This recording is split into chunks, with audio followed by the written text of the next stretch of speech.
What's happening, Reds? It's Jamie Webster here. Just wanted to say, subscribe.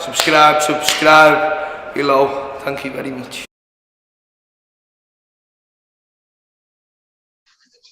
Hello, welcome to another edition of the Liverpool Connection Podcast. I'm one of your hosts, Daz, and I've got my other host, Steve, with me, and all the way from Liverpool. And on top of the famous Cavern Club in Liverpool is one of the members of the Ragamuffins. It's David John Jaggs. How are you, mate? I'm good, yeah. Not too bad. It's nice to be in a slightly ridiculous location to do a podcast. It's always good fun. I know. Well, it's good when anybody asks, to come on a podcast and have a little chit chat about our favourite football team, Liverpool Football Club. Enjoying an amazing season so far. I mean, I keep saying to people, if you're moaning, get a life. We're living in a time where Liverpool Football Club is like on top of the perch. Halcyon days, truly, it doesn't get better than this. It only gets better if in a month's time. The only way it gets better than this is if in a month's time we're sitting there with 4 trophies. And even then, the football we're playing, the quality of football, the way we're dispatching teams, it's just and the way that the players themselves are playing. I mean, there's that footage of Diaz and Thiago in the warm up yesterday. It's like next level. It's like absolutely next level. So, what's your thoughts on I mean, for me, Diaz has been a revelation. He came in at exactly the right time when Salah and Mane were AFCON, and never did I ever think he would fit so quickly to this team. It's like he's played for 4 or 5 seasons already. Yeah, there was. Do you know what? Sometimes there's do you ever feel like things are foreshadowing what's going to happen? I remember there was our bassist Alex sent me a clip of him playing for Colombia, and he was basically taking the mick out of 2 Brazilian players in the corner. In I think it was a Copa America game last summer, and it was insane the way he was just like dragging the ball back and then flicking it up, and I was like, that's the kind of player you want to see at Liverpool. But you sort of think, are they a little bit are they a little bit too extravagant? Are they a show pony? Are they going to be able to put in the graft to do because there's plenty of phenomenal players in football, but to fit into this Liverpool team and to make it to the very, very top of the pyramid where we are at the minute, you need to do so much more. You need to be able to track back. You need to be able to defend. You need to be able to press, and you need to be able to do it for 60 games plus a season, which is what we're doing. And he's ticking every single box. Well, I mean, even watching him at the end of the match, and he was crying. Yeah. I bet he can't even believe he's in a Champions League final. Yeah, well, it's you go to a new team in a new country, and you're in 3 finals. The fans love you. We just had there's obviously some of the kind of away coaches have been singing the song for him. So we did a little recording for like a video.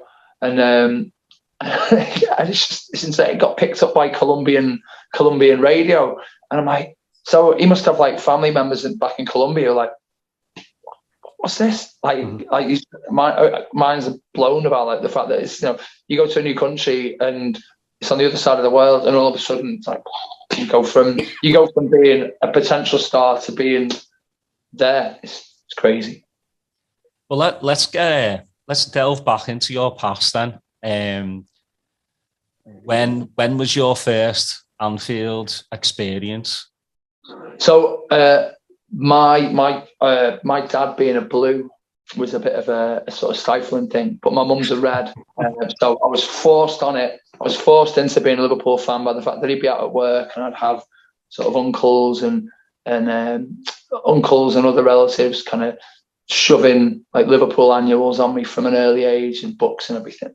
But my first one was Borussia Dortmund in the Champions League, and one of my mates from school, his uncle actually worked for MasterCard, and he offered him two tickets for the game and in the corporates. So despite us both being 16 at the time, we both went in there, and we were just like, and we were sat on a table next to some of the lads who from I don't know whether it was PlayStation 1 or PlayStation 2, but obviously one of the sponsors for the Champions League, and they were just like, we were trying to out-drink them as 16-year-olds, and they were kind of putting bottles on the table, and we were just like, well, we've got to try and like keep up with these. So no one was asking how old we are, because we were all in like our suits and everything to go to the corporate lounges. So I mean, it's not exactly the proper sort of first-hand field experience, but I wasn't going to say no. But yeah, it was like, obviously my mum and dad moved away from Liverpool when I was like really young. So getting down like on match days, like, it was never really a thing for me, unfortunately, until I could start going on my own steam. But yeah, it was, I can say it was Stephen Wright scored, and Stephen Wright scored a clincher in the second half, and Vladimir Šmica scored the first at the Annie Road end, I think. So yeah, great. While you're sipping on champagne. Yeah, well, we're basically trying to work out like, oh my God, should I be there? Is it like working out whether you actually do like the taste of beer at 16? No. And obviously you do. Yeah, of course you do. Yeah, you very quickly get used to it, especially when it's free. Bloody hell. Yeah. What a start to your Anfield experience. Well, another bit of foreshadowing. There you go. You've got see, it's like Borussia Dortmund having a big sort of. Funnily enough, on the morning of my wedding day, back in 2017, woke up stupidly early, and obviously nervous excitement and terror. And then I went onto a classic football shirts website, and I bought the Dortmund shirt that they wore that night, because I thought that'd be just a nice little memento from one of those things. I was bored and I needed something to and it was just one of those things I was thinking of at like 3:30 a.m. So yeah. That's a good wedding day story as well. Yeah. Well, this is going. You're not thinking about me. You're thinking about a classic Liverpool shirt. Yeah, thanks. Yeah, exactly. Yeah. That's the one. Yeah. But she wasn't there. Obviously, she was that I got kicked out. I had to go and kip at my mum and dad's for the night. So so what are you gonna do? Yeah. Look at classic Liverpool shirts. Peru's classic football shirts at 3:30 a.m. So, yeah. I'm going to bring Mr. Stee in. Hey, David, thanks for joining us, man. I appreciate you taking time. I know you're playing some music tonight, so appreciate you taking a few minutes and speaking to us over here across the pond, man. How are you doing? I'm great, yeah. Yeah. I mean, last night was ridiculous. Mm-hmm. So, yeah, I mean, I think I hope there's no sort of like long-term effects from inhaling sort of cordite. So there were a lot of flares going off last night at the hotel. So speaking about last night, obviously, we're taping the show the day after we book our trip to the final of the Champions League. So I thought it was appropriate today. I would go on YouTube and see your mishmash of the Champions League anthem. And posted it to our supporters group, and I was listening. I was like, "This is nice." Yeah. So tell me about that. How you really got the inspiration to really take a famous little just 5 seconds and turn it into a minute and a half. Yeah. I suppose a lot. Well, the main thing we do when we do the Liverpool gigs, especially with the band, is the majority of the things we do are very spontaneous. Mm-hmm. And it's a case of, mean, it's certainly a criticism that we've leveled as a club at some Everton fans.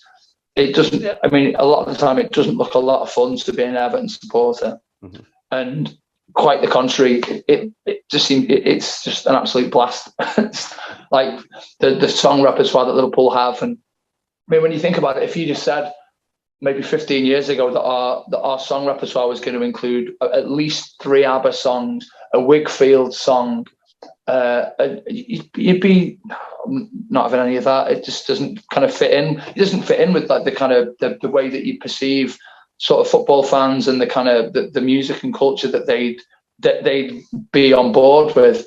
But it's just fun, and that's the kind of thing we try and do with our sets without being silly. It's like it's fun, and that was the kind of thing. I heard it and I was like, how funny would it be if it had like a sort of beat behind it, because I think it'd work.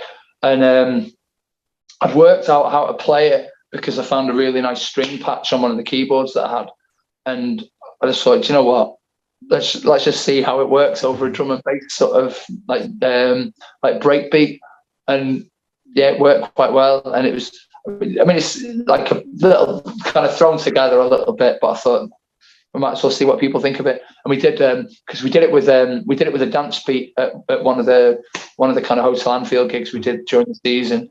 And then I said, Will, what about just putting a drum and a little break beat to it? And yeah, it kind of worked. And it's one of those sorts of things just to kind of take people by surprise, but also with the key that it's in, you can then segue into other songs. So you can segue into LA, and it sort of acts as a nice little sort of, it throws people, and then all of a sudden you kind of hit them with like, we've conquered all the Europe. So it's nice to throw curveballs into sets, and if you can do something that's like recognizable like that, then yeah, right. Yeah, it was fascinating how you really created a longer piece out of a short, commercialized, little piece, but definitely going to be on a loop until the 28th, man. It's just, listen to it over and over. The other one I just listened to is your Tiago song, right? Oh, yeah.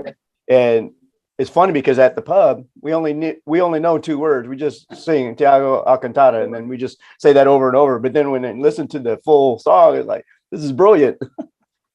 Well, it's, I mean, obviously the original, I mean, that's another one. That's another example. It's like that song by the Gibson brothers. It's like, I mean, I found out since that one of the guys in Gibson brothers it still is the dad of one of the guys in Daft Punk. Mm-hmm. So it's, it was a huge sort of disco hit, but it's the kind of thing I've never heard another football crowd singing that song. And even I mean, obviously, like Liverpool sings Salisbury Hill. I've never heard another football crowd sing Salisbury Hill, and it's in 7/4, or is it 7/4 or 7/8? But obviously, it's in a really unusual time signature. And if to get a crowd of 55,000 people to sing a song in a time signature, it's like 1, 2, 3, 4, 5, 6, 7, 1, 2. That's crazy. It's like, but it's so. But yeah, the Tiago song. Yes, I mean, obviously we saw the little clip that had been kind of put together, and we thought, well, why don't we? If we're going to record this and put this out, then let's just kind of let's like be reasonably true to the original, but put our own spin on it. And then obviously Jamie put a version out of him just on acoustic guitar about a week later, and he'd added other words. And so when we play it live, we pay homage to Jamie's version as well, because I love that line about about him rolling like a cube, and that's brilliant. I love that. I've got to tell you an anecdote from last night. So I can't say who, but a friend of mine from school actually did Tiago Alcantara's urine test for the drugs thing, for his drugs test after the game last night. So I mean, can I say the P word on you? I don't. Yeah, I can't say whatever you want. All right. So obviously Jamie's song says like, Tiago Alcantara, he takes the effing piss. While she was literally taking the effing piss out of Alcantara last night. So But yeah, so it's I think that's the second time she's done like she's done like a Liverpool drugs test, and the first one was after we won the Super Cup against Chelsea, and she was saying that there was an argument because famously Jordan Henderson was one of the players. And the other one was Shaqiri, but there was Kurt Zouma there for Chelsea getting tested, and Shaqiri was just apparently giving pelters at like Kurt Zouma, and because they were mates together in Stoke, and he was giving him grief about the fact that he'd won the Champions League and he'd now won it, and he's like, it's only a Super Cup medal, you can have that one, Kurt. So she's like, that is brutal. So yeah. That's funny. So when can we expect you to do a take on Dua Lipa? Right? She seems to be getting. Yeah. I mean, I'm waiting for the phone call to go and do a duet in Paris with her. So nice. we'll do that. I mean, we play that on match days because it just goes off, and also people don't expect like a band with like a fella as the front person to suddenly launch into like a Dua Lipa song, but.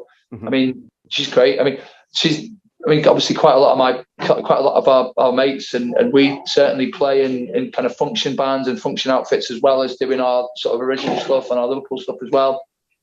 And she's keeping coverable music alive with stuff like Levitating, and she's incredible. It's just funny how songs like that can just have a life of their own, and then just her embracing that, right, and becoming a Liverpool fan from that. So yeah, I mean, I suppose it's like the Chris Rea thing before the Rome final in '84, when there's the story about them being in the tunnel and them all singing like, I don't know what it is, but I love it, and it's like that. I mean, but it's the kind of thing that you can't do any of that sort of. You can't really manufacture anything like that. It has to be like an organic thing. I mean, you'd almost think that if we'd won in Kiev, it might not have been the same sort of.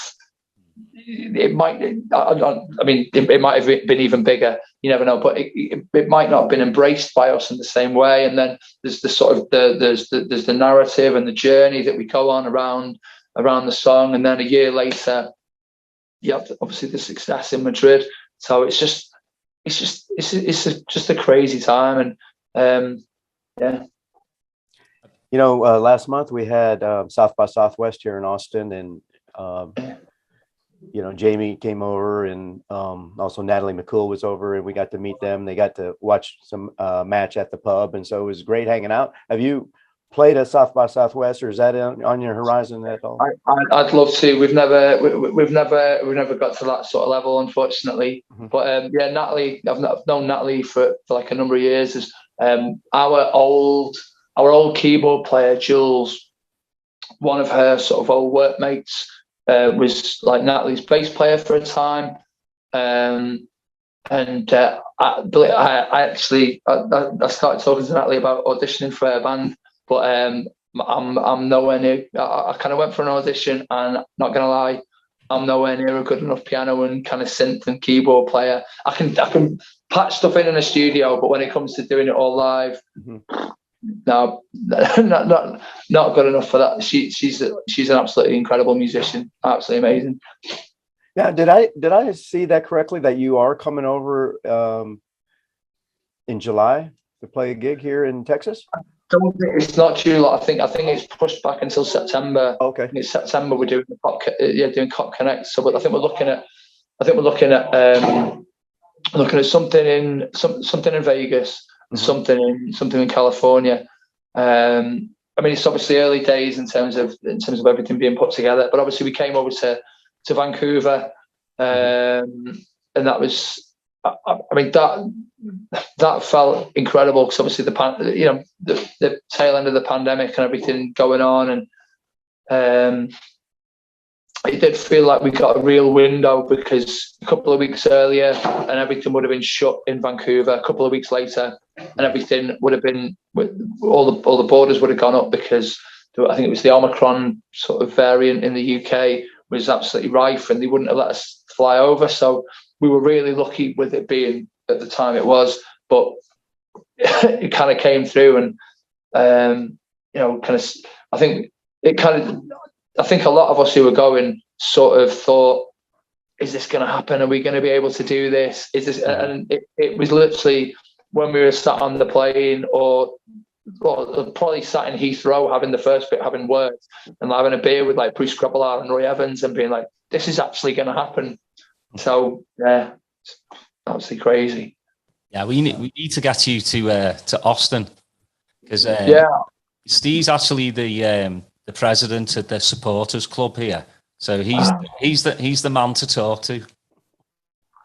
Well, I'll tell you what. So I got a clip from.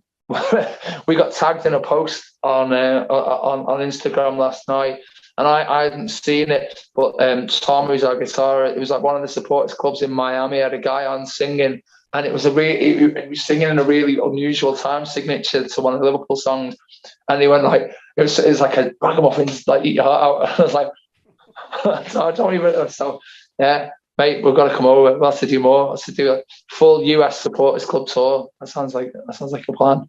Yeah, I think one of the guys down there in Florida, his name's Dennis Pepperak. He's actually going to play at the Cavern next month. So he knows Mark, and he'll probably reach out to you guys and just say hi while he's over.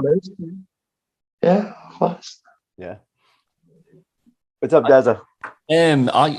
How did the because I know you did the Si Senor with Mark Kenny, and you know, kudos to you for putting it for charity. I mean, that's massive. But how did that come about with Mark? So you talk about sort of serendipity and everything. The Barcelona game, because even going back a couple of months before that, because obviously we've been a band for a long time, like a really long time. We started playing gigs back in 2008, and we've done. I think we've always felt we've done okay. We've done things that we thought, that was really good, but we'd never sort of. There were still like loads of things that we wanted to do, and I'd become a dad about 4 months before, so this was sort of November, and then it's like the middle of March, sort of like 2019. We're obviously in the race for the title. We're still going great guns in the Champions League, and I was playing a piano bar gig over in Didsbury in Manchester on a Sunday afternoon, and I kind of do the classic sort of musician playing a bar gig sort of thing. Okay, folks, I'm just going to take a little break. And as I go to take my break, I just hear this sort of Scouse voice behind me go, all right, Jaggs, and it's a mate of mine called Dan Ross, who's a phenomenal musician, brilliant guitarist, great singer. And I knew him from like being in a songwriting organisation with him previously. And we're like having a catch up, and he tells me that his main gig at the minute is playing at Anfield. So I'm like, I'd love to do a bit of that. Sounds phenomenal. And he's like, really? And so he there and then phones up his agent who books the gigs at Anfield. And then the following Sunday we were playing Tottenham in the one when Vertonghen scored like a 90th minute own goal to give us a 2-1 win. But that game we played on the little stage next to on Paisley Square next to the club shop. And we just did that for the next month. Well, month and a half, 2 months. Obviously playing the Barcelona game in the semi-final, not really expecting a great deal, but I was introduced to Mark before the game, and we sort of joked, and he was like, well, if we get to the final, I'll put you on at a gig. So we're like, yeah, okay, great, yeah. And then obviously what happens. So I start talking to Mark, and he shows me a single he's about to put out, and I go, well, I thought about doing something with this, but I don't know what. And I sent him over the demo for what we'd done as an arrangement of because the Si Senor chant was already kind of going around the ground, and we just put it to music and like arranged it and like done a little bit of kind of percussion and everything on it, and he kind of phones me up there and then goes, we've got to put this out. We've got to put this out now. So that was obviously the Tuesday, and the record was out by the following Wednesday. So it was like really, really quick process of getting us all together and going to the studio. And we knew from minute one that we wanted to do it for charity, because it's sort of like, I don't know, I feel I feel a little bit of guilt in terms of because it's not really, it's not something that we've initially had the creative spark for something like that. We've just kind of taken it on a level and done something like this. And so if we can do a lot of good with it, and this is the same for a lot of the songs on the kind of Unity is Strength record that we just put out, it feels like if we can do a lot of good with it, then why not? And obviously, I mean, you know, it's certainly, I mean, it's been the biggest thing that happened to us in our career, like no doubt. Like the number of phone calls and tweets and messages we were getting after that moment in Madrid when they played it in the ground, even on the day when Colin Murray was playing it in the fan park, and it was just like this sea of people just singing it back to us. And obviously we didn't go over to Madrid, so we did like BBC One national telly on the morning of the game. So I had people who hadn't seen me for years and hadn't got in contact with for years being like, oh my God, it's like Jaggs on like morning telly. So it's like insane. So, you know, what and obviously even the stuff afterwards with like Firmino's kind of wife having a big sing and dance about it, and like dancing around their house with it. It's just, it really is the gift that keeps on giving, I guess. You know, it's always fascinating to me how certain songs or chants become prevalent or popular there at the stadium. You know, just case in point, the latest one with Jurgen Klopp, right? How that just started, and then now it's played everywhere, and he's endorsed it. And so I was, you know, fascinated how that works, but also like, when do we get a Luis Diaz one, right? Fabinho doesn't even have a song, and that's so we're trying to find one for him. Well, we are working on, but I mean, so we've obviously there's the Luis Diaz one. There's one, I think it's I forget which Argentinian team it is, but there's like a version of that that's been going around some of the away day coaches. I think there's something that was mooted for Fabinho, but we had the idea of doing something to Mas Que Nada by Sergio Mendes, of like, so like, oh, Fabinho, Tavares, and then, oh, Fabinho, tackles like Mascherano, passes like Xabi Alonso, and he shoots like Steve McMahon. So going round and round and round like that. Yeah. So that works for me. We'll see if that takes off. His wife, Rebecca, she seems to like it on Twitter. So, you know, it's funny. Speaking about wives, it seems like all those wives are just so engrossed into the team and the city. You see pictures of, you know, Fabinho and Thiago's wife and Firmino's wife all together taking pictures, and they definitely add some glamour to the stands. That's for sure. You know what? It feels like they kind of get the culture as well. It's like a whole sort of like it's a buy-in. It's like if you come to any club, I think there's two ways of going about it. You can either just see it as a job and just be like, you know what, I'll do my best, but at the end of the day, it's a job. But they feel like, but if you it's sort of like the kind of thing where if you invest into it, you get so much more back. I mean, to be honest, that was one of the first things that we realized when we realized Si Senor was blowing up a little bit, because John Gibbons from the Anfield Rap sent me a message, because we'd put a little picture of us playing at the fan park on one of the last games of the season. It might have been the Wolves game, and he goes like, lad, you had like Firmino's wife was like dancing around to Si Senor before she went in the ground. It was like, that's amazing. So yeah, it's like insane. Yeah, my favourite, I think everybody's is Si Senor, but when I was back home for the Anfield Rap party, we were outside singing Si Senor for at least 2 hours non-stop. I mean, that's it. When you thought it was going to stop, it just built like that. Oh, you've got it. Yeah, there's another half an hour song. Yeah. Oh, yeah. I mean, it's a case that, I mean, it'd be incredibly unfair to call Bobby a cult hero, because he's obviously a phenomenal footballer, but he's got all the sort of the brilliant elements that a cult hero brings to a club, but he's also got this song which is like it's so. I mean, when he scored the 2 goals against Benfica, that's the loudest I've heard it in a while, like in the ground and like that. But it's just a party, isn't it? It's just like when he comes on, he kind of brings that joy onto the pitch, and that's the kind of thing we wanted to encapsulate with the record. And obviously, we were lucky with the moment. I mean, you know, it might not have. If it hadn't have been played in Madrid because we'd not won, it might not have had anywhere near the impact. But no, it did, and it has. So just got to enjoy it and kind of I mean, everything about this football club, you know, the players, the manager, the fans, the chants, it's just the best in the world. I mean, again, it's a melting pot of everything that's great about the city as well. You know, music, football goes hand in hand, fashion as well. Before we go, and I know there's a story that you wanted to tell me.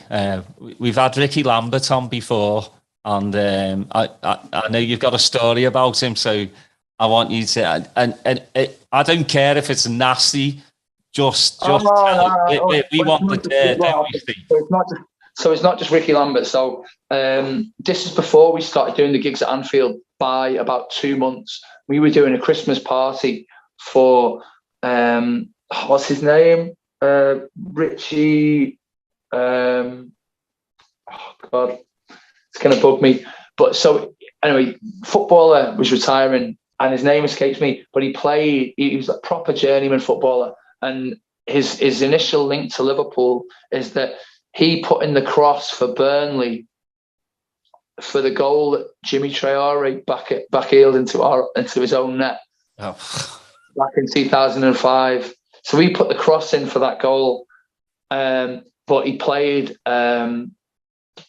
He played for Burton. Started at Burnley, but played for Southampton, Preston, Millwall. And so there were lots and lots of different footballers at this party. The first one that I was speaking to was Neil Mellor, and I'd not met Neil Mellor before. And so obviously someone there was like, found out I was a Liverpool fan and was like introducing me to it. And it was obviously one of Mellor's really good mates. And I was because I was on the second row of the Kop, right behind the goals for the Olympiacos game, which obviously like there's the zenith of his career. And I always find it fascinating when you meet someone who has a career like that has like undoubtedly one massive shining highlight. I mean, okay, you can say the Arsenal game as well, but that one in the Champions League when he sets up Gerrard's header, and it was, you know, a phenomenal game.